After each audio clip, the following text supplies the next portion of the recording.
Welcome to Lecture Online, and now let's take a closer look at the asteroids, but in a very specific way as far as the composition of the asteroids. So again, the asteroid belt is somewhere between the orbits of Mars and Jupiter at about 2.8 astronomical units, exactly where Bode's law would predict that another planet should exist. And the composition of the asteroids are such that there are what we call C-types, S-types, and M-type of asteroids. Now, the C-type of asteroids, they contain a large percentage of carbonaceous material. So they have a lot of carbon within them, and they tend to look very dark. They don't reflect a lot of light. So carbonaceous material. And about 75% of all the asteroids in the asteroid belt are of that type. So that's the most predominant type of asteroid. So they're mostly made up of rock and material and a lot of carbon within them, giving them that dark look. The S-type, those are what we call the silicon type. They have a high percentage of silicon, more rock type of content, and about 17% of the asteroids are of that type. And then the last type, they contain a high percentage of metal, and so we call them metal type asteroids. And I'm misspelling metal here, metal.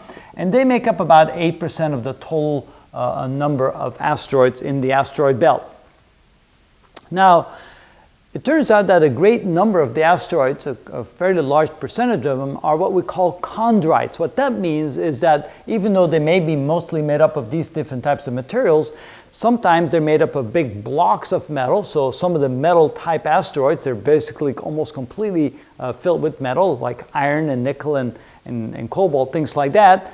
But most of the time, a lot of the asteroids, they look like they're just made up of small little flakes and chunks and pieces of all different kinds of material, which of course, it could cause this to fall in one of these categories, but how it's put together, there's a big difference in them. So here we have something what we call a chondrite, and they're made up of small little pieces called chondrules. And as an example, the Allende meteorite that landed in the state of Chihuahua in Mexico was of that type of asteroid. And of course, once it lands on the Earth, we call them meteorites. Now, what's specific about this, or what's really interesting about this particular piece of meteor or meteorite, is that it contains a very high percentage of magnesium-26. Now, magnesium-26 is a stable element. It's a stable isotope of magnesium. The vast majority of magnesium, of course, would be magnesium-24. So that means that it has 12 protons and 12 neutrons. This magnesium has 26 total nucleons. That means there's 14 neutrons and 12 protons. And there's this only, in nature, only about 11% of all the magnesium is of this particular isotope, and about 78% of magnesium is of this typical isotope where we have about 12 neutrons and 12 protons.